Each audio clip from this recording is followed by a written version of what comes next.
ప్రపంచంలోనే ఎక్కువ మంది తీసుకునే ఆహారంలో బియ్యం ప్రధానమైంది. సాధారణంగా మనం తీసుకునే బియ్యం ధర కిలో 50 రూపాయల నుండి 150 రూపాయల వరకు ఉంటుంది. బాస్మతి వంటవైతే మరో 100 రూపాయలు అదనంగా ఉండొచ్చు. అయితే కిలో బియ్యం ధర 15,000 ఉందని మీకు తెలుసా? అవును, జపాన్ లోని టోయో రైస్ కార్పొరేషన్ కిన్బేమాయ్ అనే ఖరీదైన ప్రీమియం బియ్యాన్ని ఉత్పత్తి చేస్తోంది. 2016లోనే దీనికి ప్రపంచంలోనే అత్యంత ఖరీదైన బియ్యంగా గుర్తింపు లభించింది. మార్కెట్ ను బట్టి కిలో బియ్యం ధర సుమారు 12,500 రూపాయల నుండి 15,000 రూపాయల వరకు ఉంటుంది. అయితే కేవలం ధర మాత్రమే కాదు, దీన్ని పండించే విధానం, ప్రాసెసింగ్ పద్ధతి కూడా ఎంతో విలక్షణంగా ఉంటుంది.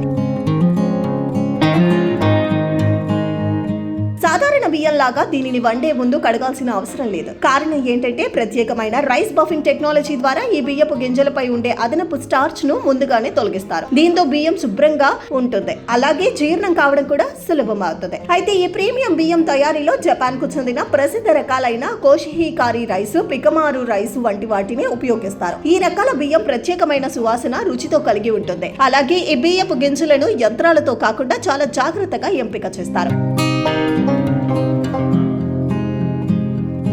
ఈ బియ్యాన్ని తయారు చేసిన తర్వాత సుమారు 6 నెలల పాటు ప్రత్యేక ఫ్లేవర్ ఏజింగ్ ప్రక్రియలో ఉంచుతారు. దీనివల్ల బియ్యం రుచి, వాసన మరింత మెరుగవుతుంది. అద్భుతమైన రుచి కలిగిన ఈ బియ్యంతో అన్నం వండితే అది స్ఫటికల్లాగా మెరుస్తుంది. దీని రుచి కొంచెం తీయగా ఉండటమే కాదు, నోట్లో వేసుకోగానే వెన్నెలా కరిగిపోయేలా ఉంటుందని బియ్యం రుచి చూసిన భోజన ప్రియులు చెబుతుంటారు. సాధారణ బియ్యంతో పోలిస్తే ఈ బియ్యంలో లెపోపాలిసాకరైడ్స్ అనే పోషక పదార్థం ఎక్కువగా ఉంటుంది. ఇది శరీరంలోని రోగ నిరోధక శక్తిని పెంచడంలో సహాయపడుతుంది చెబుతారు. అందుకే వీటికి డిమాండ్ ఎక్కువగా ఉంటుంది. అందుకే ఇవి మార్కెట్ లో అంత ఈజీగా దొరకవు. టోయో రైస్ కార్పొరేషన్ కూడా ఏడాదికి కేవలం 1000 బాక్సులను మాత్రమే ఉత్పత్తి చేస్తుంది. జపాన్ లో దీన్ని ప్రతిరోజు తినే ఆహార పదార్థంగా కాకుండా అత్యంత ఖరీదైన, విలాసవంతమైన కానుకగా ఇతరులకు ఇస్తుంటారు. అందుకే ఇది కిన్బేమాయ్ బియ్యం లగ్జరీ గిఫ్ట్ గా ఫేమస్ అయ్యారు. ఒక సాధారణ ఆహార పదార్థానికి సరైన నైపుణ్యం, ప్రత్యేక పద్ధతులు తోడైతే ఎలా గిన్నెస్ రికార్డ్ సృష్టిస్తుందో చెప్పడానికి ఈ కిన్బేమాయ్ ప్రీమియం ఒక నిదర్శనంగా మనం చెప్పవచ్చు.